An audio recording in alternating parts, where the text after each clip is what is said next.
여러분 안녕하십니까? 그라시아스 음악이 너무 아름답지요? 이제 음악에 좀 잠을 깨십시오. 그래서 말씀으로 들어가겠습니다.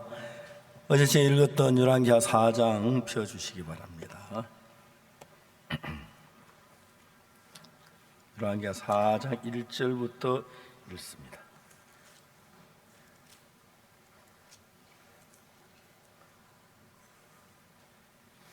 찾으셨으면 열왕기하 4장 1절 말씀부터 제가 읽습니다.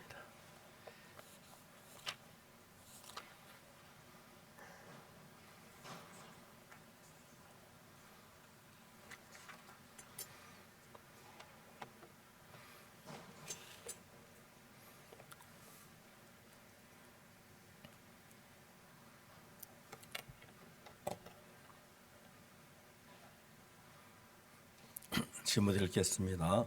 선지자 생도의 아내 중 한 여인이 엘리사에게 부르짖어 가로되 당신의 종 나의 남편이 이미 죽었는데 당신의 종이 여호와를 경외한 줄은 당신이 아시는 바니이다.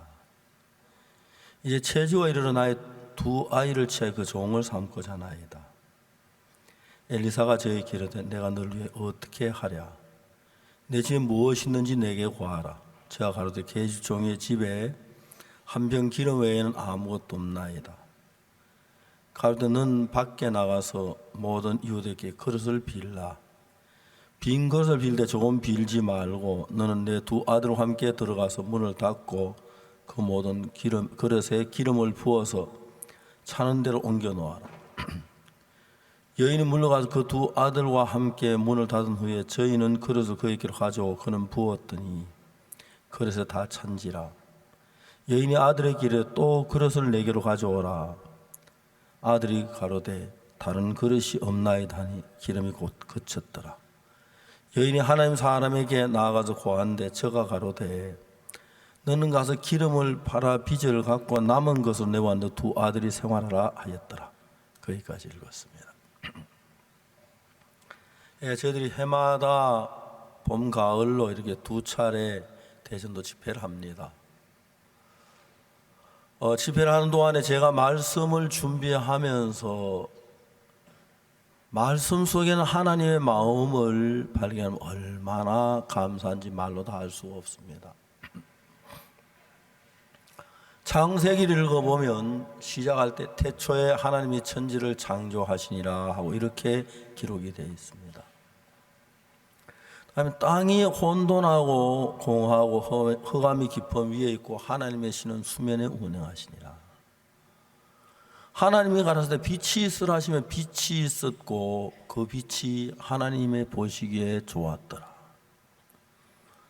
창세기 1장 약 31절 30절 가까이 있는데 하나님이라는 단어가 한 30번이 나와요. 그 다음에 땅이란 단어가 한 15번 나오는데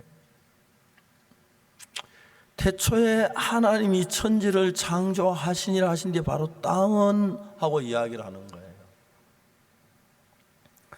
근데 제가 그 성경을 여러 번 읽어도 그냥 읽었어요. 땅이 혼돈하거나 공허하거나 흑암이 깊음 위에 있구나. 성경학자들은 이야기해 땅이 얼마 동안 흑암 속에 혼돈 속에 있었느냐. 어떤 학자들은 3천만 년, 어떤 학자들은 1억 5천만 년 그런 이야기들을 합니다. 근데 어느 날 그 성경을 읽어 내려가면 처음에 읽을 때는 몰랐는데 성경을 한 번 읽고 두 번 읽고 10번 읽고 20번 읽고 30번 읽고 이렇게 읽어 내려가다 보니까 창세기 1장은 내 마음이 막 뜨거워지기 시작하는 거예요. 왜냐하면 그 땅이란 단어가 그냥 땅인데 성경에서 항상 하나님이 우리 인간을 가르칠 때 흙으로 땅으로 표현했었어요. 구약 전도서 12장에 보면은 흙은 여전히 땅으로 돌아가고 신은 그 주신 하나님께로 돌아가기 전에 기억해라 그랬어요. 그 표현이 죽기 전에 하나님을 기억해라 그 말이에요. 죽음이라는 말을 어떻게 표현하면 흙은 여전히 땅으로 돌아가고 신은 거주 하나님께 또 그러니까 우리의 몸과 영혼이 나누어져서 흙은 땅으로 죽음을 의미하는 거예요. 아, 흙은 우리 인간을 가리키는구나. 그렇게 이제 알게 돼요. 땅은 성경 읽어보면 땅이 혼돈하고 공허하고 흑암이 깊은 위에 있고 했는데 땅 자체가 그 흑암을 물리치거나 혼돈을 공허를 물리칠 만한 능력이 없어요. 땅이 무슨 힘으로 흑암을 물리치고 공허를 물리치겠습니까? 그래 그게 수천만 년 몇 억 년인지 그건 모르지만 정확한 거 하나는 땅 자체는 흑암이나 공허를 물리칠 수 없는 것은 사실이에요. 참 많은 사람들이 인생을 살면서 평화로워 보고 싶어서 행복해 보고 싶어서 어둠에서 혼돈을 벗어나고 발버둥을 치지만 우리 어떻게 돈을 좀 많이 벌고 잘 될 때 참 행복하다 그래요. 저는 이제 손자가 4명이 있는데 죄송합니다만 인생을 살면서 아직 손자도 못 본 사람들이 뭐 인생이 어떻고 좀 약간 좀 지나친 것 같아요. 제 손자를 4살 봤을 때 제 딸이 아들이나 손자가 조금 안 했는데 한 집에 있었어요. 얼마 동안. 아침에 일어나면 자는 항주를 깨워서 엎고 이제 식탁까지 옵니다. 이제 그놈 요즘 대학을 다니는데 너무 예쁜 거예요. 제 손자들이 미국에 있는데 아이패드를 사서 이제 손자들은 만나는데 그게 너무 예뻐요. 아이패드 그 페이스타임이 너무너무 좋아요. 얼굴을 보고 이야기를 하고 저령을 펴는데 제가 이제 인생을 살면서 우리 속에 기쁨도 있고 행복도 있고 있지만 그러나 바람이 없는 풍랑이 없는 행복 없어요.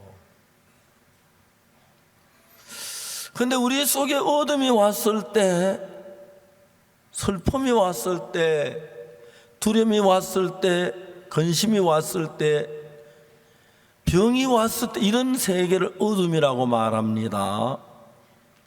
근데 요한복음 8장 12절에 보면은 예수님께서 뭐라고 말씀하셨냐면 나는 세상의 빛이라고 말씀하십니다. 땅 자체가 돈을 벌 수 있고 여러분들 사람이 돈을 벌 수 있고 지위도 가지고 좋아 보일 수 있지만 그러나 우리 자체가 우리 속에 올려오는 그 어둠이나 절망 이걸 내쫓을 만한 힘이 없어요. 예수님을 만나면서 저는 1965년도에 군대에 갔습니다. 군대에서 3년 동안 근무를 했는데 제가 군대 가서 저는 그냥 교회 안에 있다 처음으로 이 사회 속에 내가 일원이 됐는데 제가 다른 사람하고 전혀 다른 걸 느꼈어요. 저는 통신훈련소라는데 교육부대에 있었는데 제가 갔을 때 그 부대에는 군목도 없고 교회 예배당도 없었어요. 제가 교육생이면서 매주 토요일마다 들어온 교육생들을 불러서 명단 작성해서 제가 성경을 예배를 드리는 그 순서를 가지고 있었어요. 그 당시에 군생활이 너무너무 어려워 탈영한 사람 참 많았는데 군생활 막 지긋지긋하다고 하는데 저는 군생활이 너무너무 행복했어요. 2등병으로 교육생을 한평생 살아도 살겠다는 마음이 들었어요. 제가 68년 6월 8일 날 군에 제대하고 통신훈련 정문을 나올 때 내 군에 같이 계신 그 하나님 나와 함께 계신다면 사하라 사막에도 혼자 가서 얼마든지 살겠고 남극에 가서 혼자 얼마든지 살겠다는 그런 마음이 들었어요. 여러분, 하나님께서 땅은 하고 이야기를 했는데 땅은 또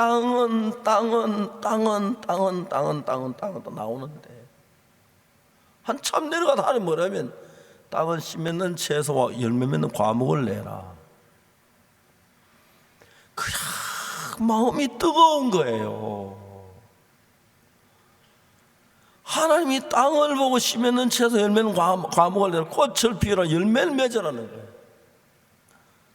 생각을 해요. 그냥 이런 건 별로 의미가 없는 것 같이 보이지만 세상에 여러분들 뭐 금이나 다이아몬드나 사파이어나 에메랄드 그런 거 참 좋아하시잖아요.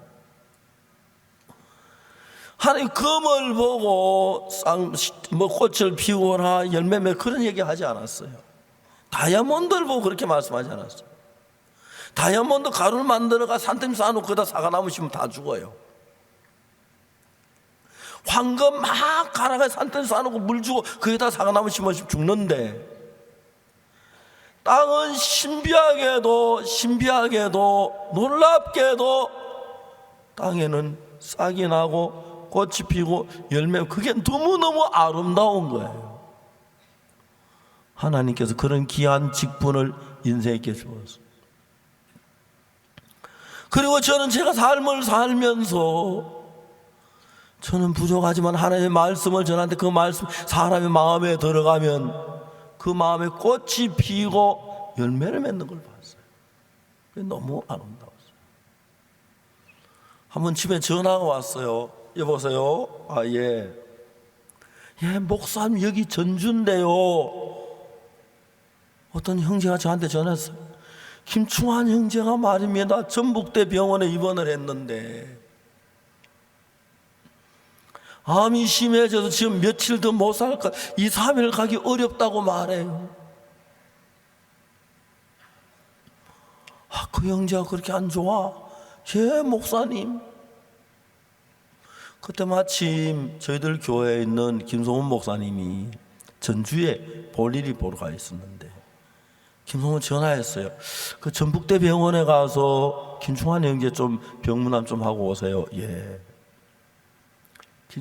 김성훈 목사님 다녀와서 나한테 목사님 안 될 것 같습니다. 의사도 2, 3일 더 못 산다고 합니다. 그날이 토요일, 그 다음날 주일날인데 주일날 저녁에 제가 제 아내와 아들과 같이 광주의 교회 예배를 인도하러 가게 됐어요. 제가 아내한테 얘기해서 여보 우리가 한 1시간 좀 일찍 출발합시다.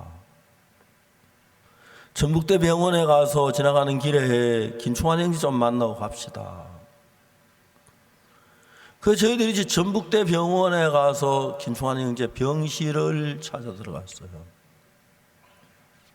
지금도 생각이 선한데 병실 문을 딱 열고 들어갔는데 형제는 아직 죽지 않은 그 병실에 죽음의 분위기로 꽉 차 있었어요.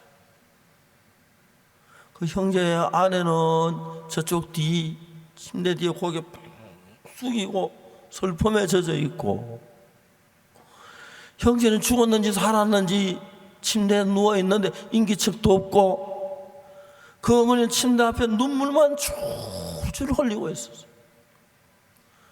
그 죽음이 아직 오지도 않았는데 그들 마음에 벌써 죽음이 온 거예요. 그 사망의 분위기가 내 마음을 꽉 눌러오는데 그때 내가 무슨 생각했냐면 만일에 여기에 내가 안 오고 예수님이 이 병실에 들어오셔서 무슨 일이 일어났을까? 예수님 이런저런 말씀도 하시겠지. 그리고 마지막에 죽어가는 저 형제를 못 본 채 하고 그냥 지나가지는 분명히 건지시고 살리실 거란 마음이 들었어요. 그만큼 내가 생각을 했는데 그 다음에 무슨 생각이 드냐면 내 마음 안에도 예수님이 살아 계시는데 예수님은 저 형제를 능히 고칠 수가 있는데 내 마음에 그 마음이 일어났어요. 김영재 일어나봐, 눈 좀 떠봐. 과음을 질렀어요. 목사님, 자녀는 암으로 죽어가고 있대. 의사는 2, 3일 더 살 수가 없대. 이건 형편이야. 나는 이 자리에 와 생각을 해봐서 만일에 예수님이 여기 오셨으면 자네를 보고 그냥 못 본 척하고 가시지 않았을 거야. 고치고 가시지. 근데 우리 안에도 예수님이 계시나, 그 예수님은 옛날에 유대 땅에 계신 그 예수는 똑같은 어제는 영원히 변치 않은 그 예수님이야. 그러면 제가 성경을 펴놓고 형제한테 이야기를 하기 시작했어요. 형제, 전기는 말이야 전선을 통해서 흘러가. 전기는 전선만 연결해주면 깨끗한 집에 들어가고 더러운 집에 들어가고, 아주 착한 사람 집에 들어가고 나쁜 사람 집에도 들어가고, 전선만 연결시키면 높은 사람 집에도 가고 낮은 사람 집에도 가고 다 들어가. 전기는 전선을 통해서 들어가서 전기가 가면 불도 켜고 텔레비전도 켜고 그 다음에 뭐 냉장고도 돌리고 세탁기도 돌리고 에어컨도 돌리고 해. 전기가 없어서 그것들이 놀지. 그것처럼 자네의 마음에도 예수님의 마음과 하나가 되면, 예수님의 마음이 자네 속에 들어가면 그 자네가 암으로 죽어가고 있지만 자네에게 암이 중요한 거지, 예수님의 그 아무것도 아니야. 자네 금방 나을 수가 있어.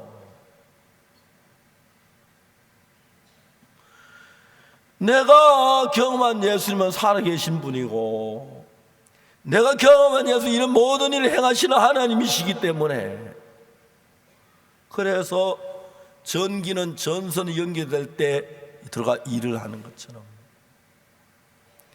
하나님은 마음의 세계 속에서 일하는 분이야. 그 지금 만일에 하나님의 마음과 자네 마음이 하나가 되면 전선이 연결돼 가지고 전기가 들어가서 세탁기 돌리고 불 켜고 일을 하듯이 하나님이 자네 안에 능력으로 살아서 일을 해. 그 형제는 그냥 죽었듯이 눈만 껌뻑껌뻑하고 듣고 있었어. 이야기를 계속했습니다. 이제 중요한 건 자네 마음에 하나님 일하시기 위해서 해야 할 일이 하나 있는데, 하나님과 자네가 마음을 같이 하는 거야. 내가 지금 병원에 의사는 자네가 2, 3일 더 살지 못해 죽는다고 말했어. 그건 의사의 말이야. 하나님의 말씀은 아니야. 근데 내가 지금 성경을 수없이 많이 읽어봤지만 예수님께서 한 번이라도 병든 사람을 보고 못 본 척하고 지나가신 적이 없어. 예수님은 하나님이 말씀하시기를 불쌍한 나귀가 넘어진 것을 보고도 못 본 채 하지 말고 짐을 부리라 그러고 이렇게 세우라고 하셨어. 예수님이 틀림없이 자네를 못 본 채 하지 아니하실 거야. 왜? 예수님 불쌍한 사람 보고 못 본 채 하지 말라고 하신 분이니까 자네를 보고 못 본 채 하지 아니고 그냥 지나가지 아니하실 거야. 분명히 자네를 고치실 거야. 내가 성경 어디를 봐도 예수님께서 불쌍한 사람, 병든 사람 보고 한 번도 못 본 척하고 지나가신 적이 없어. 분명히 은혜와 긍휼을 베푸셨어. 사실이지, 형제. 그러면 자네가 지금 결정해야 할 게 있어. 의사는 2, 3일을 못 한다는 죽는다고 말했어. 이건 의사의 말이야. 예수님은 믿으면 믿음대로 된다고 말씀했어. 무엇이든지 기도하고 구한 것은 받은 줄로 믿으라고 마가복음 11장 24절에 되어 있어. 무엇이든지 기도하고 구한 건 받은 줄로 믿어라. 그리하면 너희에게 그대로 되리라고 마가복음 11장 24절에 분명히 이야기되어 있어. 그러면 예수님의 내가 마음을 성경에서 수없이 많은 마음을 읽어봤는데 예수님께서 병자를 보고 한 번도 그냥 못 본 채로 지나간 적이 없으시니까, 만일 그 예수님이라면 오늘 이 병실에 오셨다면 자네를 못 본 채로 지나가지 않고 분명히 자네 속에 일을 하실 거야. 그러면 이제 자네 마음에 예수님께서 한 번도 병자를 보고 못 본 적 아니하고 지나가지 아니하시고 그거 다 고치신 걸 본다면 예수님이 자네도 고치길 원하실 거야. 그럼 지금 자네 마음하고 예수님 마음하고 하나가 되는 것은 뭐냐면, 병이 든 이런 문제, 병을 보지만 의사는 2, 3일 못 살고 죽는다고 했는데 예수님은 나를 살릴 능력을 가지고 있어. 나를 살리기 원할 거야. 나를 살리실 거야. 그 마음을 가지면 예수님하고 자네하고 한 마음이 돼. 그래야면 그 병 그거 아무것도 아니야. 자, 여러분, 우리가 하나님을 믿으면서 아담이 선과 악을 아는 지혜를 가지고 온 뒤에, 선과 악을 아는 그 지혜는 하나님 우리에게 주기를 원치 아니하셨어요. 왜? 우리가 선과 악을 분별해 가지고 우리 판단을 따라 사는 게 말고, 내가 판단한 판단보다도 하나님의 말씀을 그대로 믿고 하나님과 같은 마음으로 가는 걸 하나님은 원하셨어. 그래서 하나님 우리 인간에게 선과 악을 알게 한 나무 열매를 먹지 말라고 하셨어. 인간은 하나님의 말씀을 적어서 아담이 선과 악을 분별하는 열매를 먹었어. 그래서 그때부터 인간은 선과 악을 알게 하는 지혜가 생겼는데, 그 지혜가 인간의 생각을 하나님 생각과 멀리 떠나게 했어. 그래서 인간은 하나님과 다른 생각을 가지고 있기 때문에 다른 중요한 문제는 다 두고라도 인간과 하나님 사이에 마음이 흐르고 역사를 하기 위해서는 인간하고 하나님하고 마음이 같아야 돼. 그런데 마음이 다르면 흐를 수가 없어. 독일의 어떤 사람은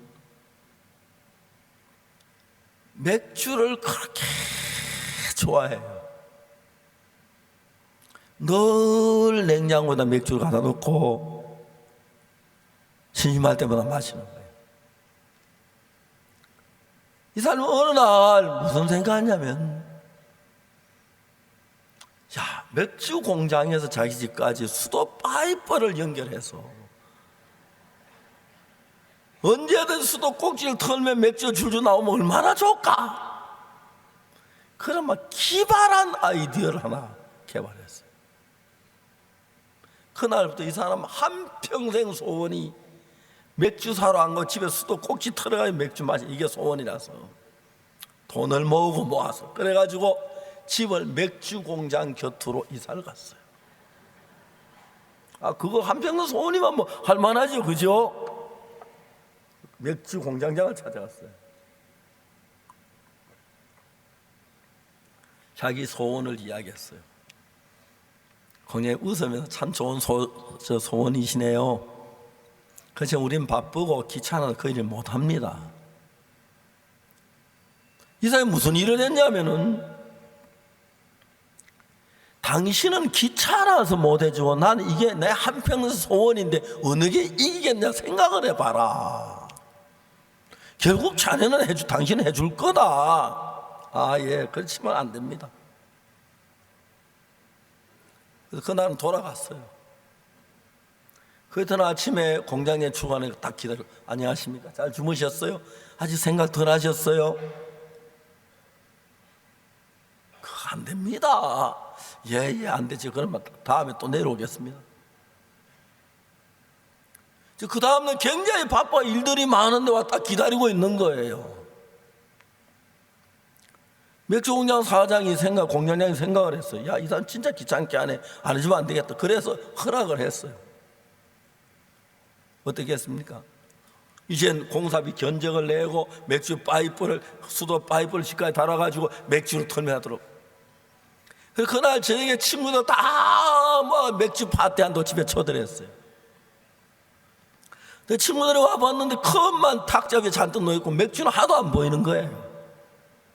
맥주 어디가 안 샀나 보이지 않는데 나오더니, 여러분, 우리 집 이 벽에 수도꼭지가 여러 개 있는데 수도꼭지에 노란 페인트가 칠한 꼭지가 있습니다. 거기를 열면 맥주가 나옵니다. 그래 진짜 사람들이 맥주 컵을 들고 딱 꼭지에 노란 포가 있는 걸 딱 여니까 맥주가 쫙 쏟아지는 거예요. 그 맥주가 그냥 쏟아지는 게 아니고 이 사람은 한평생 소원이기 때문에 공장장에게 이해도 공장 파이프를 연결해 공장 맥주 탱크로 연결됐기 때문에 되는 거예요. 그렇게 해놓고 털기만 하면 맥주가 나와요. 여러분 신앙에서 여러분 소원이 맥주 먹고 싶은 사람이 맥주 공장 연결하는 그만큼만 마음 가지면 그 10분의 1만 가지고 하나님과 마음 연결할 수 있어요. 여러분 맥주 틀어가지고 기껏해 맥주 나오는 그 공장 지으면 파이프 연결하는 것하고 하나님하고 나와 연결해서 하나님 내 마음에 들어오시면 내가 1000가지 10,000가지 무슨 문제를 만나든지 하나님이 해결해 주시는, 그게 더 시들하게 맥주 위에서 파이프를 연결합니까? 하나님은 내 마음에 파이프를 연결하지. 맞아요? 이번 집회 마칠 땐 딱 그렇게 되시길 바랍니다. 그래서 여러분 하나님이 살아서 무슨 일을 만나든지 하나님이 탁탁 처리해봐요. 저는 55년 19년 동안 교회를 다녔던 제 속에 살았습니다. 그 당시에 제가 교회 다닐 때 우리 교회 목사님은 성경을 잘 모르시는 분이었어요. 죄에 대해 정확하게 가르쳐 주지 않았어요.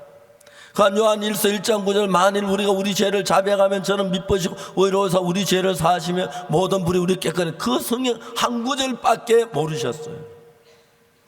저는 매일 죄를 용서해 달라고 고백하고 고백해도 죄를 짓고 용서하고 죄 짓고 그러니까 끝이 없이 늘 죄에서 한 번 문처럼 이게 씻으신 경험을 갖지를 못했어요. 19살 때 전 성경을 읽기 시작했습니다. 한 번 읽고 10번 읽고 20번 읽고 30번 읽고 40번 읽고 50번 읽고 60번 읽고 읽어내려가는 동안에 전에 상상할 수 없는 마음에 많은 것들을 얻을 수 있었어요. 제사하는 밤 구약의 속죄 제사, 유월절 어린 양의 제사, 그 다음에 히브리 영원한 속죄 쭉 그걸 전부 뽑아가지고 노트에 정리하면서 1974년 제 아들이 태어나는 해인데 그때 제가 대구 파동의 조그마한 교회 목사였는데 성도들이 한 30명밖에 안 됐어요. 그래서 시간이 참 많았어요. 오전 새벽이나 성경 읽고 그 다음에 오전 내내 성경 읽었어요. 그 성경이 50번 60번 읽어가면서 성경에 있는 하나님의 마음이 보이는 거예요. 그리고 내 속에 있는 모든 생각들이 성경과 달라지는 걸 알았어요. 어느 날 내 마음을 하나하나 고쳐 성경에 하나님의 마음과 연결하면서 그때부터 하나님 내 마음 안에 일을 하기 시작하는 거예요. 그게 너무너무 신기했어요. 그래서 제가 그 김충환 형제께 얘기했어요. 김 형제 이야기 잘 들어. 자네는 지금 암으로 죽어가고 있어. 이걸 의사도 못하고 아무 누구도 못하지만 하나님은 하실 수가 있어. 오늘 하나님이 가장 안타까워 하시는 것이 뭐냐면 하나님 우리 모두를 돕기를 원하시는데 사람들은 하나님의 마음을 잘 몰라가지고 하나님은 어떻게 해야 내 속에 역사할 줄을 모르는 거야. 그래서 열심히 기도만 하고 충성만 하면 되는 줄 아는데 아니야. 하나님 나한테 여기 일하시기 위해서는 전기는 아무리 충성스러워도 전선이 연결 안 되면 일 못하고, 맞지요? 전선 연결 안 돼서 오는 전기 있어요? 뛰어넘어 오는 전기 없어요. 그래서 우리 교회 지사님 한 분은 큰 전선회사 사장님이신데 그분은 막 전선 한 바퀴가 뭐 4억짜리도 있고 5억짜리도 있대요. 그게 막 초고압선을 멀리 이제 발전소하고 연결하는 그런 선인데 그런 회사를 그걸 만들 그분은 전부 다 전기를 연결하기 위해서 모든 선을 준비하는 거예요. 여러분, 하나님의 마음은 수도 파이프로 흘러가는 것도 아니고 전선을 타고 하는 것도 아니고 KTX처럼 레일을 타고 하는 게 아니라 마음을 타고 흘러가기 때문에 오늘 이 시간에 여러분이 누구시든지 간에 성경에 나타난 하나님의 마음을 정확하게 알고 여러분 마음이 하나님의 마음과 연결이 되면 여러분이 무슨 일을 만나든지 간에 그 일은 여러분의 일이 아니라 하나님의 일이 되는 것입니다. 우리 아멘 한번 하실까요? 예, 감사합니다. 여러분 입으로 하나님 말씀을 들으면서 아멘을 했을 때 얼마나 귀한 일인지 모르고 하나님 기뻐하실 것인데, 자, 이제 우리 마음을 조금 더 하나님하고 연결시켜 봅시다. 지금 저는 여러분의 마음을 하나님 연결시키는 게 아니고 그 김충환이라는 그 청년, 정말 그 암액을 다 좋아하는 청년을 하나님의 마음과 연결시키는 일을 하고 있었습니다. 설명을 했습니다. 자, 이 성경을 읽었다 나는 예수님이 태어나실 때 천사가 뭐라 그랬습니까? 아들을 낳으리니 이름을 예수라 하라. 이는 그가 자기 백성을 저희 죄에서 구원할 자이심이니라. 우리 죄에서 건지로 예수님이 오셨습니다. 맞습니까? 그러면 여러분 죄에서 건지로 우리를 죄를 씻어주시고 우리 죄 벗어나 오셨으면 그분은 분명히 우리를 깨끗게 해서 죄에서 벗어나게 하실 수 있는 분입니다. 슬프게도 저는 19살 때까지 교회 다니면서 죄를 용서해달라고 그렇게 고백하고 회개했는데도 죄를 한 번도 정확히 씻어본 적이 없었어요. 지난 부활절날 전 누가복음 24장 우리 고척 스카이돔에서 부활절 행사를 했는데 새벽에 고척 스카이돔에 한 2만 명 정도 모였는데 막 이런 새벽에 아직 먼 동이 트기 전에 수많은 분들이 거기에 모여있는 제가 단의 말씀을 저는 너무 은혜로웠어요. 꼭 주님이 부활하신 그 기간을 맞는 것 같은 마음이 들었어요. 그래서 제가 누가복음 24장에 예수님의 부활에 관한 말씀을 읽기 시작했어요. 이제 제가 설교하기 전에 누가복음 24장 그 말씀을 설교하기 위해서 이제 성경 읽고 묵상하고 있는데 누가복음 24장 47절에 또 그 이름으로 죄사함을 얻게 하는 회개가 예루살렘부터 시작하여 모든 족속에 전파될 것이 기록되었으니 그렇게 되었어요. 그럼 여기에서 뭐냐면 죄사함을 얻게 하는 회개. 그럼 정말 우리가 회개라고 하나님 내가 도둑질했습니다. 용서해 주십시오. 거짓말 용서해 주십시오. 회개하고 죄 짓고 회개하고 죄 짓고 회개하고 죄 짓고 회개. 그게 참 회개입니까? 회개라는 건 돌이킨다는 뜻인데 돌이켰으면 돌이켜야지. 회개하고 죄짓고 회개하고 죄짓고. 근데 문제는 뭐냐면은 분명히 여기서 참다운 회개가 이루어지면 죄 사함을 얻게 된다는 것입니다. 맞습니까? 참다운 회개가 돼서 죄 사함을 얻게 된다는 거예요. 근데 저는 그때 제가 죄 사함을, 우리 교회 목사님도 기도하실 때 죄인이라고 말씀하시고 장로님도 그러시고, 근데 제가 어떻게, 저도 죄인, 당연히 죄인인 줄 알았어요. 1962년 10월 7일 날 저는 성경을 읽으면서 놀라운 사실을 발견했어요. 로마서 3장 23절에 모든 사람이 죄를 범하였음에 하나님의 영광이 이르지 못하더니, 24절에 보면 그리스도 예수 안에 있는 구속으로 말미암아 하나님의 은혜로 값없이 의롭다 하심을 얻은 자 되었느니라. 성경이 하나님이 나를 보고 의롭다고 하셨네.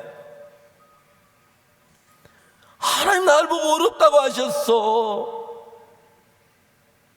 하나님 나를 보고 의롭다 하셨어. 들어보세요. 하나님이 의롭다면 의로운 거예요, 아니에요? 그날부터 전 의인이라 그랬어. 의인이라고 그랬어. 그렇다고 많은 사람이 저를 막 비난해서 의인이라 그랬다고. 하나님이 어렵다 해서 의인이라 그랬는데, 의인이라고 하시나 뭐 잘못하면 하나님 잘못됐지, 내가 왜 잘못, 하나님 말씀대로 그대로 믿고 받아 그랬는데. 아멘 돼요. 근데 로마서 3장 의인은 없나니 하나도 없다 했는데 어떻게 의인이야? 로마서 3장 보니까 3장 10절에 의인 없나니 하나도 없다고 돼 있어요. 이게 뭐야? 하나님 의인이라고 그랬는데. 그래서 제가 성경을 창을 읽어보니까 로마서에 3장 10절에 그렇게 되어 있는데, 로마서 1장 17절 한번 봅시다. 여기 다 같이 한번 읽어봅시다. 시작.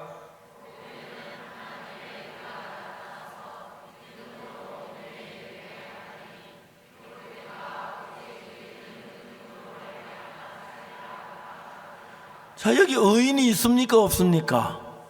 있어요. 의인이 있어요. 근데 로마서 의인이 없나니 하나도 없다는 게 그건 무슨 말이야? 아, 맞아요.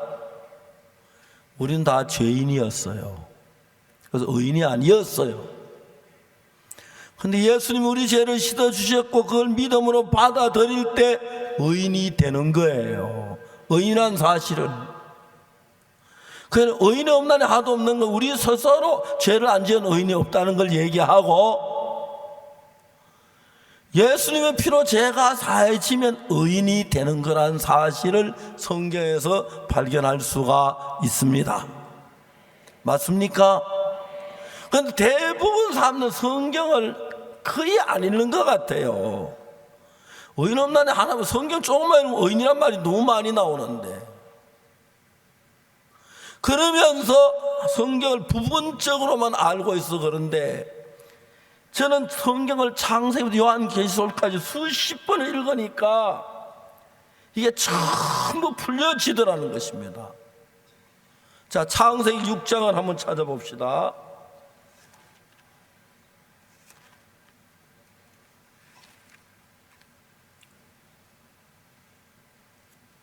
창세기 6장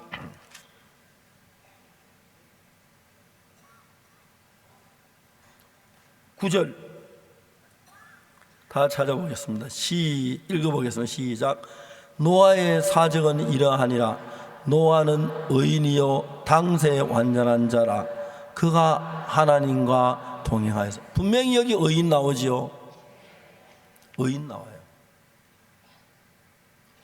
한 절만 더 읽어볼게요. 이건 정말 중요한 구절인데, 구약 성경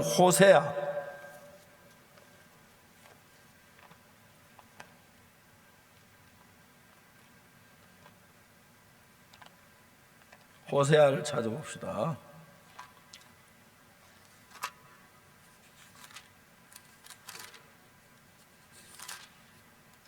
호세아 14장 9절. 자, 여기 모니터 한번 읽어보겠습니다. 다 같이 시작. 누가 지혜가 있어 이런 일을 깨달으며 누가 총명이 있어 이런 일을 알겠느냐. 여호와의 도는 정직하니 의인이라야 그 도에 행하리라. 그러나 죄인은 그 도에 그쳐 넘어지리라. 그러니까 여기 성경에 분명히 의인이 있는 거예요. 의인 없나니 하도 없다고 해놓고 의인이 있다는 건 무슨 말이야? 예, 우리가 근데 죄를 짓지 않은 의인은 하나도 없습니다. 죄를 지었으면 죄인이었어. 그런데 예수님의 피로 우리 죄를 사함을 받으면, 예수님이 우리 죄를 씻을 때 일정한 부분만 씻는 게 아니라 완벽하게 씻기 때문에 의인이 되는 것입니다. 아멘. 아멘. 그래서 의인이 되는 겁니다. 예수님이 죄를 씻으면 완벽하게 씻지, 뭐 일개 부분 한 부분만 씻고 한 부분만 씻고, 그렇게 하지 않잖아요. 만일에 예수님 우리 죄를 다 안 씻으면 죄 씻은 것 자체가 아니에요. 씻으면 눈처럼 이게 씻어져야 씻어진 거기 때문에. 그래서 예수님의 십자가는, 뭐 어떤 사람은 성경을 못 사면 예수 우리 원죄만 씻었고 자범죄는 못 씻어, 우리 자범죄는 우리가 씻어야 한다고. 그건 진짜 미친 소리예요. 예수님도 못 씻은 죄를 우리가 무슨 죄지로 씻어요? 교만이 막 하늘에 닿은 소리예요. 알겠습니까? 원죄만 사고 자범죄는 못 사해서 우리는 그냥 그대로 지옥 가야 되는 거예요. 죄를 사는 건 예수님 십자가의 피밖에 없는데, 예수님의 십자가의 피가 우리 죄를 못 사했으면 우린 지옥까지 우리의 힘으로 절대로 죄를 씻을 수가 없습니다. 믿습니까? 성경을 읽어보니까 우리가 죄인인데 예수님이 십자가에 못 박혀 죽으심으로 우리 죄를 사했어요. 그런 이야기를 우리가 자세히 읽으면 너무너무 재미가 있어요. 대부분 사람들이 성경을 제대로 자세히 읽어보지도 안 하고 한쪽 조그만 아는 지식 가지고 그래 다 판단하기 때문에 그런 거예요. 사실은 우리가 성경 신구약 한 번 읽어서는 전체 윤곽을 알기도 어렵고 10번 정도 읽으면 어느 정도 윤곽을 알게 돼요. 그러나 성경에 나타나는 윤곽을 알고 그다음에 하나님의 마음을 발견해야 하는데, 여러분 성경 20번 30번 읽으면 하나님의 마음이 정확하게 보여져요. 그래서 제가 저희들 교회 대학생들 보고 너희들 성경 한 200번만 읽어라 그랬어요. 대학교 너희들이 졸업할 때 대학에 들어가서 하루에 24시간인데 4시간 잠을 자라. 그리고 20시간이 남는데 10시간 학교 가서 공부하고 그래 하고 나머지 10시간은 성경을 읽어라. 하루에 10시간 성경 읽으면 한 주일에 한 번씩 성경을 읽게 된다. 1년에 50번을 읽게 돼. 그러면 4년이면 200번을 읽으면 오늘 이 땅에 많은 신학 논리들이 성경을 기초로 하지 아니고 자기 생각을 많이 섞어서 이상한 신학이 돼. 교회가 전부 신학 때문에 분리가 돼. 분별이 되고 교리 좀 전 가지고 막 한 성경을 가지고 분열돼 장로가 생기고 감리교도 이런 교리가 생긴 거예요. 저희 CLF라는 이야기로 이 단체로 그냥 목회자들 좀 모여서 정말 성경을 서로 놓고 펴서 의논하자.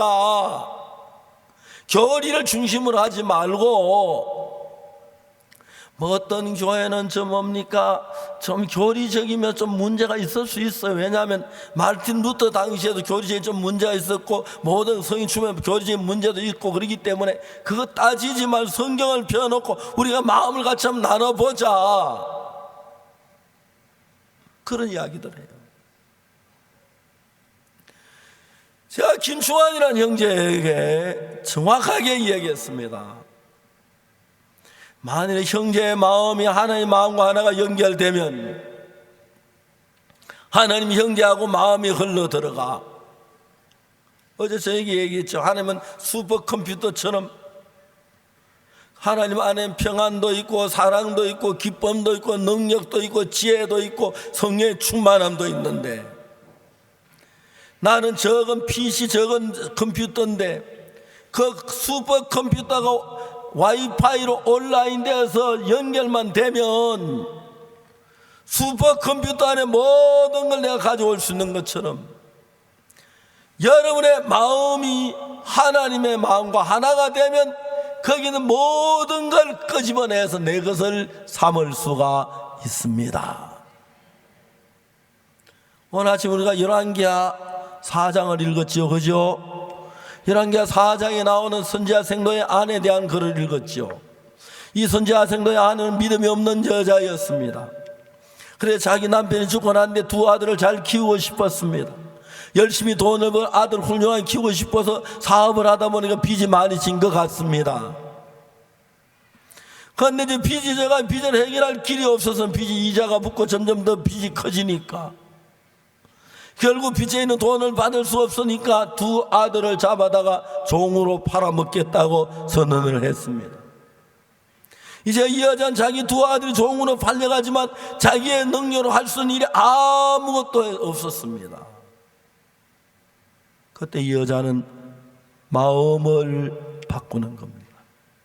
자기가 잘할 수 있다고 한 마음을 버리고 자기 생각을 버리고 하나님과 마음을 같이 하기로 결정을 하는 것입니다. 이해가십니까? 내가 내 사업을 잘해 우리 아이들 돈 많이 벌어가고 훌륭한 공부를 시켜 위대하게 키우고 싶었는데, 그게 아이들에게 내가 도움을 주지 못하고 아이들의 종으로 팔려가면 얼마나 비참하냐. 내가 한 일의 결과는 다 이런 거 허무한 것이구나. 이제 내 문제를 내가 이렇게 했는데 이번엔 하나님을 의지 하나님의 말씀을 따라 한번 해보자. 여자가 마음을 바꾼 것입니다. 저도 제가 1962년 제가 죄사함을 받을 그때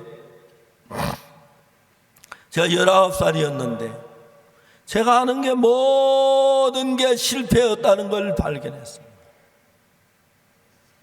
그래서 내가 내 생각대로면 그때는 다 잘 될 줄 알고 당자처럼 돈도 잘 벌 것 같고 그랬는데 하는 것 하나하나 실패하는 게 아무것도 없었습니다. 그때 나는 내가 실패한 걸 정확하게 알았습니다. 저희 작은아버지 일본에 계시는데 종종 오셔서 저를 보고 일본에 가자고 그러셨어요.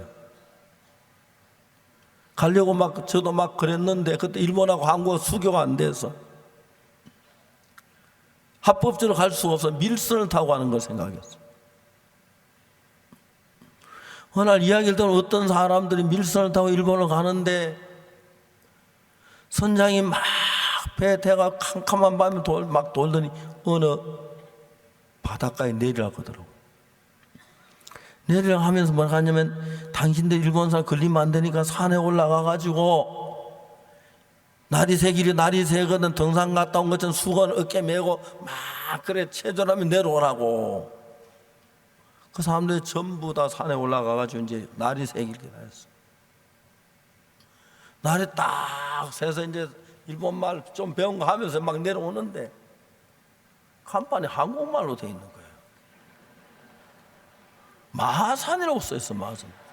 아, 일본도 우마야마가 있구나 하면서 아이들 많이 나오는데 사람들이 얘기해보니까 여기 어디 마산이라고. 한국말만 잘하는 거예요. 일본에 한국 잘하는 이렇게 있나?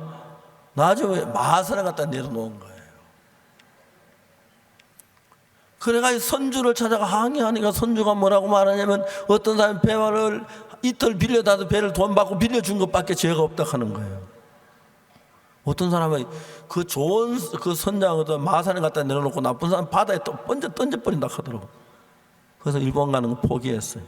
일본말 잘 배웠는데 다 잊어버렸는데 제가 뭘 하는 건 하다 제대로 되는 게 없었어요. 내가 하면 다 망하겠구나. 확실하게 1962년 전에 그걸 알았어요. 그때부터 내가 내 생각을 따라 살기 무서웠어요. 성경을 읽기 시작했어요. 항상 성경하고 내 생각이 다른데 그때부터 내 생각을 버리고 성경을 따르기로 했어요. 여기 제가 열왕기하 4장에 있는 선지자생도 안에 가는 이거를 읽는 이야기하는 이유가 뭐냐면 이 여자는 자기 방법으로 해가지고 결론적으로 나보다 더 망했지, 그죠?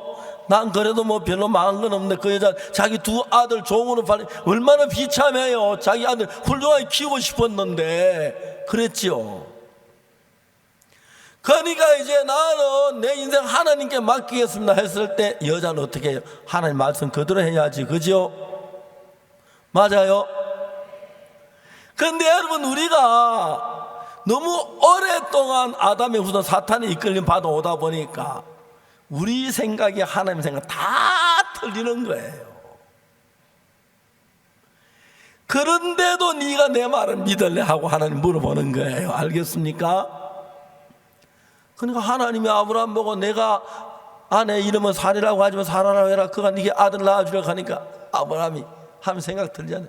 100세 된 사람이 어떻게 자식을 낳을까? 사라는 90세니 그랬죠. 하면 다른 생각이에요. 여러분 하나님이 모세 보고 얘기했어요. 내가 너로 이스라엘 백성을 애굽에 건져내리라. 내가 무엇이가 네 애굽에 가면 내가 무엇이가 네 이스라엘 백성을 건져내리까? 안 됩니다. 전부 인간은 내가 하나님 말씀하고는 달라요. 우리가 보고 배운 건 인간의 힘으로 할 수 있는 일은 되지만 안 되는데 실제 하나님은 우리가 할 수 없는 능력 일을 행하기 때문에 하나님이 된다면 된다고 믿어야 하는데 우리는 그렇게 못 믿고 될 만한 것만 믿고 안 믿을 건 안 믿는, 그러니까 온전하게 믿는 게 아니라는 거죠. 자, 여러분 하나님이 선지자 생도가 왔는데 선지자 생도가 비주로 자기 두 아들 잡혀간다는 그 이야기를 했어요. 그러나 하나님의 선지자가 뭐라고 하냐면 내가 널 왜 어떻게 알아? 네 집에 무엇이 있느냐? 그래 여자가 하는 말이 계집 종의 집에 작은 기름 한 병이 있습니다. 그럼 너는 동네 이웃에게 빈 그릇을 빌리라, 항아리를 빌리라는 겁니다. 왜요? 가니까 가서 기름을 그다 부어라. 아니 하나님의 사람이야. 한 병 가지고 병 하나 뭐 부으나 마나 부으면 이쪽인데 한 병인데 그걸 항아리 빌려다 부을 필요가 뭐가 있습니까? 우리 논리는 그래요. 그렇죠? 그래요. 우리 논리는. 그러니까 내 마음에 맞는 얘기는 들었지만 내 볼 땐 그 말이 안 되는 이야기예요. 김충환이라는 형제가 암이 걸려 다 죽어가는데 그 담당하는 병원에 가장 잘하는 의사가 그 암을 치료했는 암이었는데 2, 3일 안에 죽는다 그러는데 내가 뭘 알겠습니까? 나 같으니까 나 의사도 아닌데. 그래 나는 잘 모르지만 성경은 내가 안다. 하나님하고 이 형제가 한 마음이든 그 문제가 안 된다. 전 지금까지 살아오면서 이런 간증 무지무지하게 많이 했어요. 하나님의 능력으로 행해서 정말 죽을 사람이 사는 거 참 많이 경험했어요. 그래서 여러분의 마음하고 하나님의 마음하고 한번 같이 만나봐요. 알겠습니까? 예를 들어 말하자면 여러분 짜장면 먹고 싶다 볼 때가 있죠, 그죠? 근데 하나님 짬뽕 먹으라 하면 짬뽕 먹으면 돼요. 하나도 안 어려워요. 나 짜장면 먹고 싶으면 나 고집부리면 지 멋대로 가는 거고. 알겠습니까?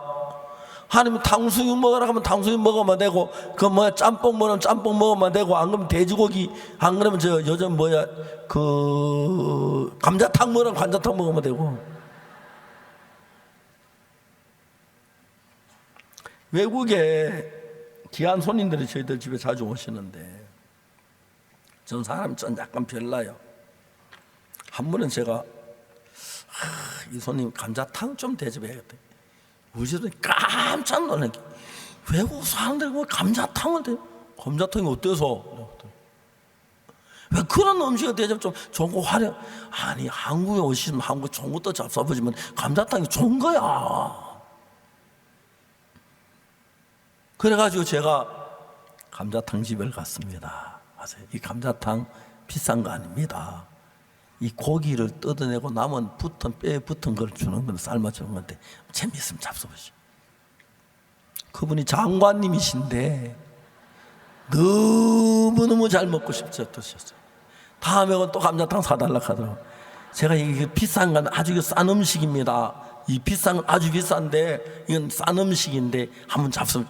그분 너무너무 고마워하면서 감자탕하고, 그 다음에 또 그 우간다 청소부 장관님 오실 때는 삼겹살이죠. 삼겹살.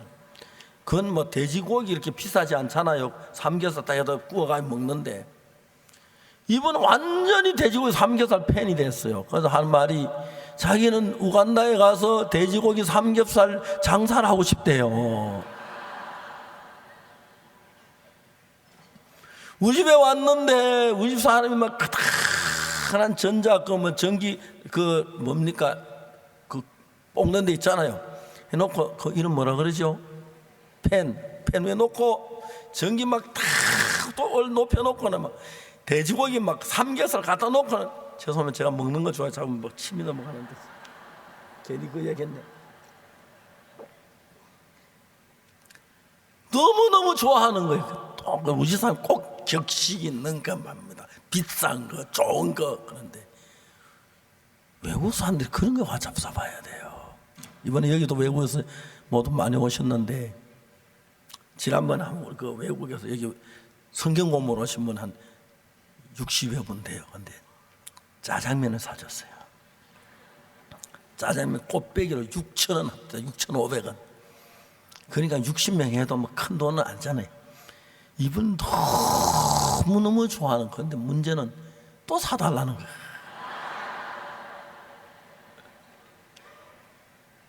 저는 그렇게 내가 좋아만 상남도 내가 좋아서 남 대접하는데 무슨 문제입니까? 그렇죠. 그래서 저 감자탕 잘 먹습니다. 좀 사주세요.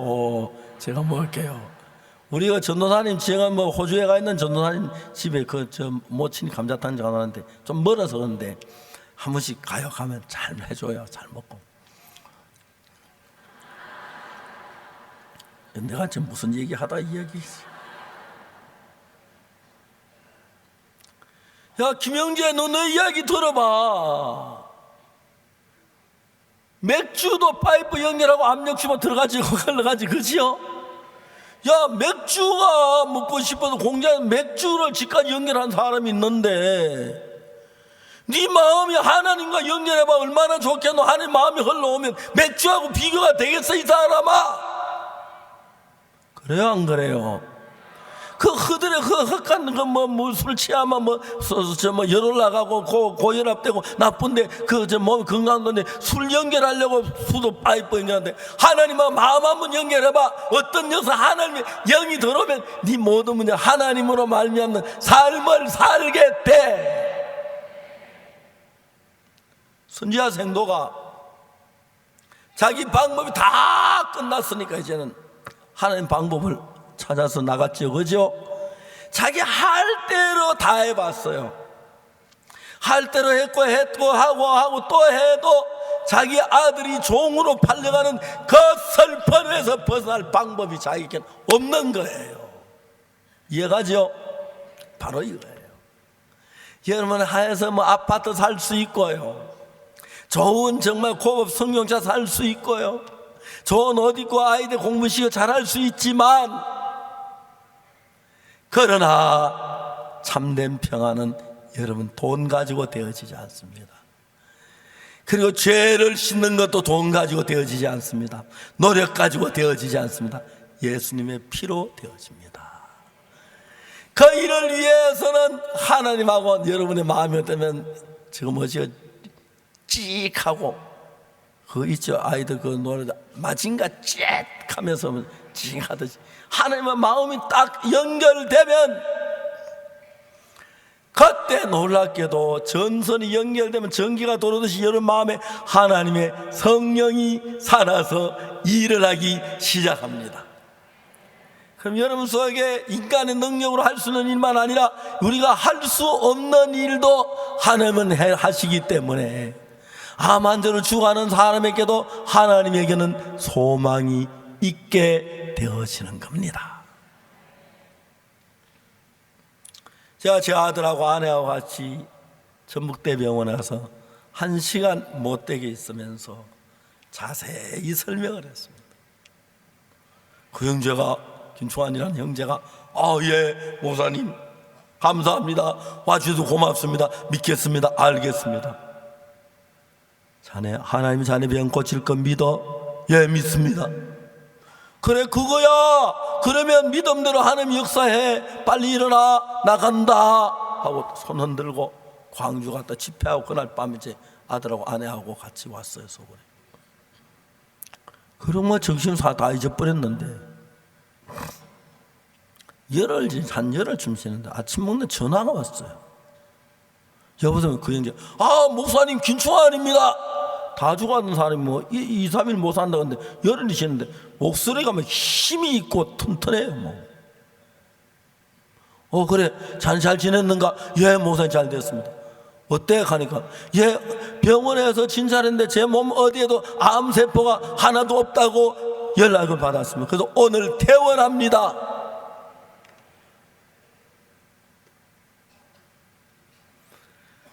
여러분 하나님이 여러분 속에 역사할 때에 잘 들어보세요.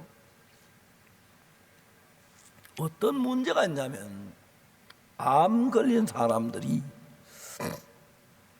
마지막 죽어갈 때가 되면은 병이 점점 자기 마음에 안 되겠구나 하고 이제 포기를 해요. 안 되는 이유를 또 그들은 정확히 알아요. 왜냐하면 나는 그동안 성실하지 못했어, 육신적이었어, 세상을 사랑했어, 내가 죄를 많이 지었어, 그래서 하나님 날 사랑 안 하는 거야, 안 고치실 거야. 그렇게 자기가 혼자 장문을 써요. 장문을, 글을 만들어요. 하나님은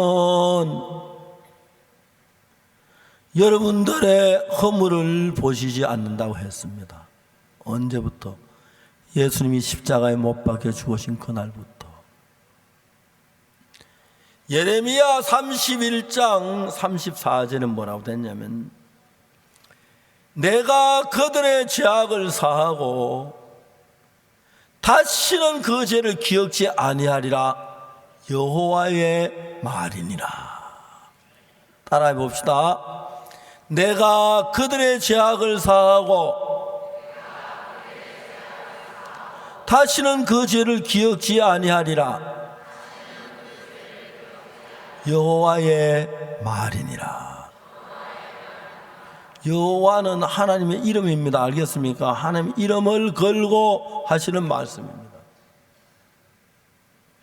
그런데 만일에 하나님 우리 죄를 기억하지 않는다고 하셔놓고 기억하면 하나님 거짓말쟁이지, 그죠?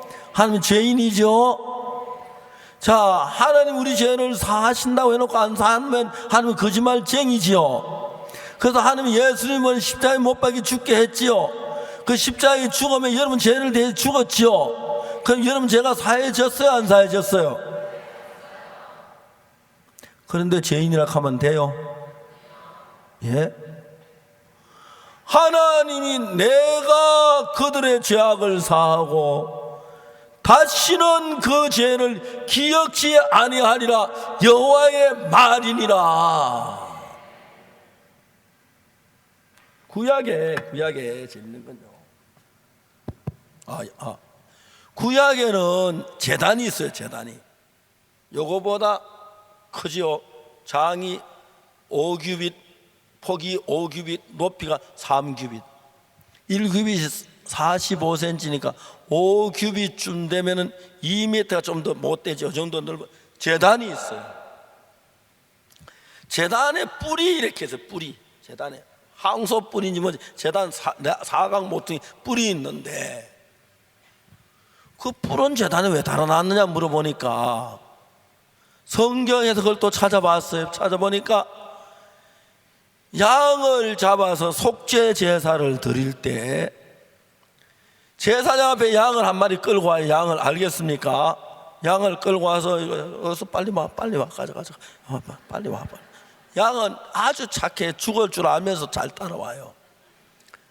양은 굉장히 순해서 저희들 어릴 때 돼지 잡으려고 하면 돼지 막 목을 칼로 찌르면 돼지가 꽥게 막 발부든 추고 그러는데 양은 그냥 이렇게 가만히 있는 저 사람들이 기를 딱 잡고 목을 딱 찌른데 찔러가 동맥을 끊으면 피를 그냥 아무 소리 푹 쓰러진대요. 그러니까 이제 이 사람이 양을 잡기 전에 양이 흠이 없는지 없는지 다 제사장이 살펴보시 흠이 없잖아요. 이해가십니까? 그러면은 이제 그 양에게다 제사장이 안수라라 그래요. 그 죄를 지는 거예요. 안수라면은 그 죄가 양에게로 건너가는 거예요. 알겠습니까? 그러면 그 죄가 양이 건너갔고 이제 그 제사장이 목을 찔러서 목에 동맥을 그 피를 흘리고 푹 쓰러져 죽으면 죄의 값이 지불된 거예요. 알겠습니까? 이해가시죠? 그러면 제사는 그 양의 피를 손바닥으로 찍어다가 제단 뿔에다가 발라요. 제단 뿔에다가. 그래서 왜 양의 피를 갖다 한 피를면 제단 뿔에 발라고 벌겋게 보기 싫게? 근데 여러분, 성경은 너무너무 재미있는 것이 하나도 뜻이 없는 게 아닌데 이쪽에 있다 아니 저쪽 뚱뚱한데 그 뜻이 나오는데 왜 제단 뿔에 피를 반 저는 잘 몰랐어요. 어느 날 성경에 읽다가 예레미야 17장 1절을 읽었는데 여기 방송실에 너무 잘해. 딱 부르면 탁탁 펴. 내가 미리 이야기 안 했는데 이거는 오늘 저 본문만 얘기해 줬다 나온. 자, 여기 보면 유다의 죄는 다 같이 읽어봅시다. 시작. 유다의 죄는 금강석 끝 철필로 기록되되 그들의 마음판과 그들의 단뿔에 새겨졌거늘. 그러니까 우리가 하나님과 우리 사이에 죄가 있으면 하나님도 우리 죄를 알아야 하고 우리도 알아야 하는데 하나님의 장부, 하나님이 우리 죄를 기록해놓은 제단 뿔에다 기록해놔요. 제단 뿔이 딱인데 기록이 딱이에요. 죄가 기록되었으니까 우리가 하나님 앞에 딱 막 예배드리면 하나님 위에 딱 쳐다보니까 제단 뿔에 죄가 딱 생각나는 거예요. 그렇죠. 여러분들 하나님 예배드리면 죄가 생각나는 생각이 딱 떠오르지, 그죠? 제단 뿔에다 기록을 했는데 왜 제사장은 피를 찍어 제단 뿔에 바르라고 했느냐? 그것도 찾아 보여드릴까요? 레위기 4장 한 점만 더 찾읍시다. 기왕 찾는 김에.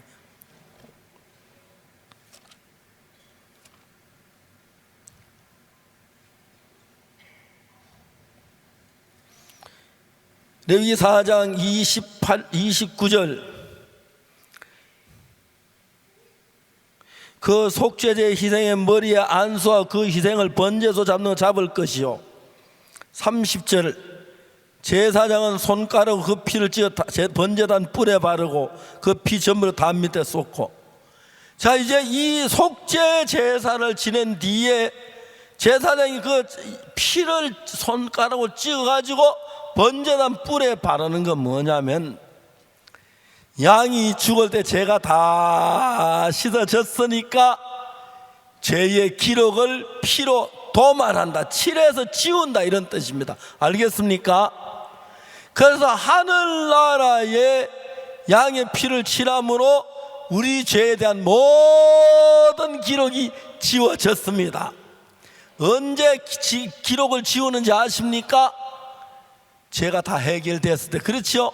그 양이 죄를 뒤집어 쓰고 죽었을 때 죄는 씻어졌고 그 씻어졌기 때문에 기록된 제단불에 우리 죄의 기록을 지운다는 것입니다.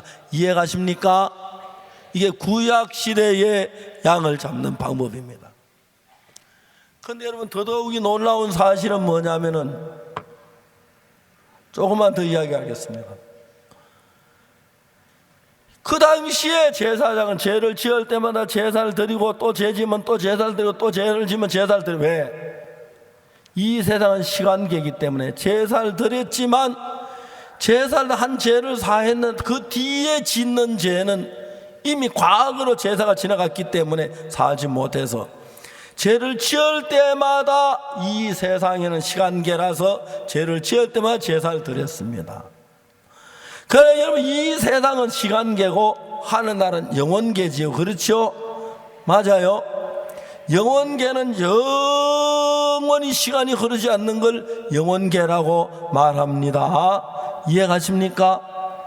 그렇기 때문에 그때 한 번 죄를 사는 그 제사가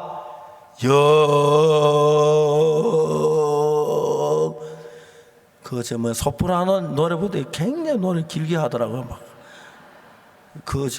할렐루야 할 때 왕의 왕,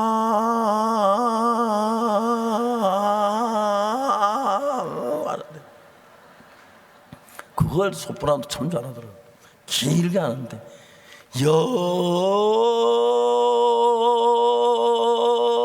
그가 모자라요. 근데 예수는 영원한 죄를 속해요. 아시겠습니까?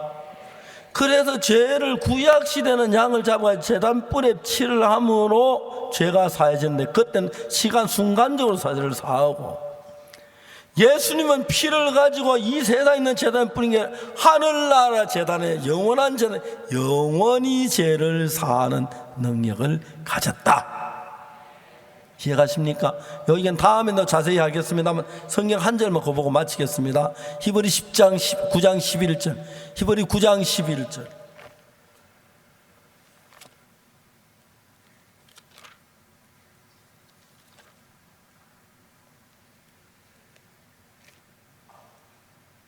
찾으셨습니까? 자, 이게 모니터 보겠습니다. 그리스도께서 장래 좋은 일의 대제사장으로서 손으로 짓지 아니한 곧 이 창조에 속하지 않은 더 크고 온전한 장막으로 말미암아. 여기 손으로 지은 장막은 하늘나라 성전을 보고 그 모양을 본다서 모세가 손으로 지었는데, 손으로 짓지 아니한 장막이란 건 하늘나라 성소를 가리켜 말합니다. 이해가십니까? 근데 여긴 장막이란 건 천막으로 됐기 때문에 구약시대 때 장막이라고 표현한 겁니다. 알겠습니까? 하늘나라 성전인데, 손으로 짓지 아니한 곧 이 창조에 속하지 않은 더 크고 온전한 성소를 가리켜 말한 겁니다. 이해가십니까? 여기서 장막이라고 하면 하늘나라는 장막이 아닌데 번역이 좀 문제가 있는 것 같습니다. 성소, 이건 장막 텐트로 됐기 때문에 그 성소를 장막이라고 말했습니다. 이해가시죠? 그 다음에 12절. 염소와 송아지 피로 아니야. 구약 성경에서 제사를 드렸는데 양이나 염소나 송아지 피로 죄를 사했습니다. 그러나 예수님은 염소나 송아지 피로 아니하고 오직 자기의 피로, 그 다음에 중요한 것은 영원한 속죄를 이루사 단번에 성소에 들어가셨느니라. 여러분, 믿기 싫으면 안 믿어도 좋아요. 그건 여러분 자유예요. 그러나 성경은 이야기하기를 예수님의 제사는 구약 다른 제사장 제사하고 다른 것이, 다른 제사장 제사를 드릴 때 이 땅에 있는 제단에 제사를 드렸기 때문에 죄가 사해지면 이건 시간계이기 때문에 또 과거를 흘러 또 죄를 지으면 또 죄를 사고 또 죄를 그렇게 해야 하는데, 예수님은 그렇게 할 것은 세상 태어나실 때부터 이 세상까지 수천 번, 수만, 수억 번 죽어도 우리 죄를 다 못 사하는 거예요. 그래서 단번에 죄를 사하게 하기 위하여 피를 가지고 하늘나라 제단에 가서 영원한 제단에 뿌려도 그 피는 지금도 영원히 사는, 지금까지 이 세상 우리의 죄의 모든 죄를 사하십니다. 아멘. 그래서 영원히 죄를 사하셨으면 여러분, 죄가 남아있습니까? 안 남아있습니까? 여러분, 죄인이란 말이 겸손한 것처럼 생각하는데 그건 정말 예수님을 십자가를 대적하는 겁니다. 예수님 우리 죄를 위해 십자가에 못 박혀 죽었는데 우리가 죄인이라 한다면 십자가 실패했다는 이야기밖에 안 됩니다. 십자가에 우리 죄를 위해서 사서 죽으셨는데 우리 죄가 씻어져야 된 것이, 십자가에 우리 죄를 위해 죽었는데도 죄가 그대로 남아있다면 십자가는 실패한 것인지 뭡니까? 그렇지요?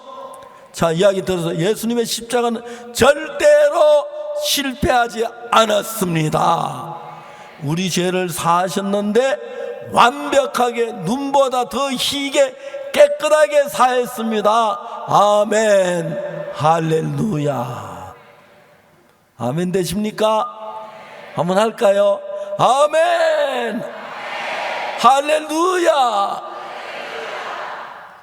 우리가 그런데 주여 죄인입니다 하면은 아이고 예수님 나 때문에 죄를 사하기 십자가에 얼마나 고생했습니까? 또 죽기만 하고 내 죄도 못 사했고, 그 말이 되는데 얼마나 하나님의 뜻을 경멸히 여기는 겁니까? 그렇죠?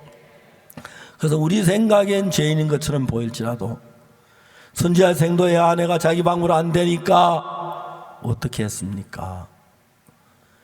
하나님께 맡겼습니다. 그래서 자기 방법을 전적으로 다 버리고 하나님의 말씀을 그대로 받아들였습니다.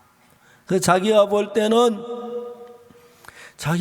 기름 한 병을 붓기 위해서 병 하나만 되는데 선지자는 말하기를 빈 그릇을 갖다가 가져와서 부어라 그랬어요. 아니 기름 한 병 붓는데 뭔 빈 그릇 동네 항아리를 다 갖다 빌려다 놓으라 그럽니까? 말도 안 되네요. 이제 그것이 나를 믿느냐 하나님의 말씀을 믿느냐. 어떨 때는 우리 친구 사이나 형제지간 내도 서로 생각이 다를 때가 있는데 하나님의 생각, 우리 생각은 다른 건 확실합니다. 그런데 여러분의 생각에 맞아서 하나님의 말씀을 따라가면 여러분을 믿는 거고, 여러분 생각에 맞든 안 맞든 하나님의 말씀을 따라가는 게 하나님을 믿는 것입니다. 선지자 생도의 아내는 실패했기 때문에 이제 하나님의 말씀만 따라가는 사람이 되었습니다. 이해가십니까? 그래서 이제 여자는 집에 온 동네 아이들 시켜 항아리를 전부 다 빌려. 항아리 하나 빌려주세요. 그래, 저 김치떡 있는데 이제 나 쓰는 동안에 가져가라. 예, 조심해서 갖다 주고 갖다가 쓰고 가져와야 돼. 알겠어요. 항아리 빌려주세요. 항아리 쌀떡 같은 거 빌렸는데 빌려가라. 예, 가루떡도 있고 쌀떡도 있고 간장떡도 있고 가득 갖다 놨습니다. 이게 또 재밌는 건 옛날엔 쌀을 담았던 것, 옛날에 간장을 담았던 것, 옛날에 뭐 된장을 담았던지, 옛날엔 뭐 가루를 담았던지, 그런데 지금은 기름으로 성령으로 부어주신 우리 심령을 가리키는 겁니다. 아멘. 그래서 그 여자는 자기 생각으로 한 병 기름 가지고 부어서 말도 안 되는 이야기지만 자기 생각을 다 부인하고 하나님의 말씀을 믿었습니다. 여러분도 하나님의 말씀을 믿기 위해서 여러분을 부인하지 아니하면 안 됩니다. 그래서 누구든 나를 따르면 자기를 부인하고라고 말했습니다. 여러분 생각이 어떠하든지 간에 예수님의 피가 내 죄를 사했다면 사했다고 믿으십시오. 여러분 어렵다고 하시면 어렵다고 믿으세요. 알겠습니까? 그것이 그러면 하나님과 이런 말 한 마음이 됩니다. 김충환 형제는 다 죽어가고 있었습니다. 그런데 하나님을 믿었습니다. 의사 2, 3일 못 산다고 하는데 하나님이 건강하게 해서 한번 저희들 교회 와서 간정도 하고요. 또 이런 분들이 저희들 교회에 많습니다. 최수연이도 그런 간증 가지고 있고, 저 뭡니까 최요한은 정갈의 수에 다 죽어가다가 이 말씀 듣고 정말 깨끗하게 살았고, 그래도 지난번에 김윤옥 자매도 아무나 다 죽어가서 깨끗하게 살고, 이런 간증들이 많습니다. 하나님이 여러분에게도 그런 간증을 하게 하시길 원하십니다. 여러분 어떤 일이 있든지 간에 여러분 생각을 믿지만 하나님 말씀 믿으세요. 이 선지자 생도의 아내 너무 육신적이고 자기 믿고 하나님 말씀 멸시한 사람이었는데 기름을 부으니까 엄마 기름이 자꾸 나와. 그래 막 감격스러운 거예요. 하나님 나 같은 육신적인 인간, 진짜 나 같은 인간이 기름이 나오네요. 엄마 기름이 가득 차서 어떡하지? 딴 항아리 가지고 참 옮겼다. 엄마 또 나와 벌써 5 항아리 찼어, 20 항아리 찼어. 비집에 기름이 가득 찼어. 엄마 너무 기뻐. 부인이 생각, 하나님 정말 하나님이 거스리고 했는데 내가 왜 이 하나님을 거스는지 이해가 안 갑니다. 이제 하나님 믿습니다. 나 같은 인간이 기름을 부어도 기름이 찬데 너무너무 행복합니다. 그래서 빚 문제도 해결하고 남는 거 가지고 기름을 팔아가지고 아들하고 둘이 잘 살다가 나중에 아들 커서 며느리 보고 안방에 있고 며느리 밥 떠다주는 밥 먹고 행복하게 살았다고 성경 그 끝까지는 안 나오지만 그렇게 생각이 됩니다. 맞지요? 여러분, 우리의 모든 문제를 해결하실 분 주님이십니다.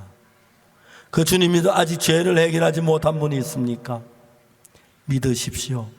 예수님의 십자가의 피가 여러분의 모든 죄를 위해서 흘려졌고 하늘의 제단에 뿌려져 영원히 죄가 사해졌다는 걸 믿으십시오.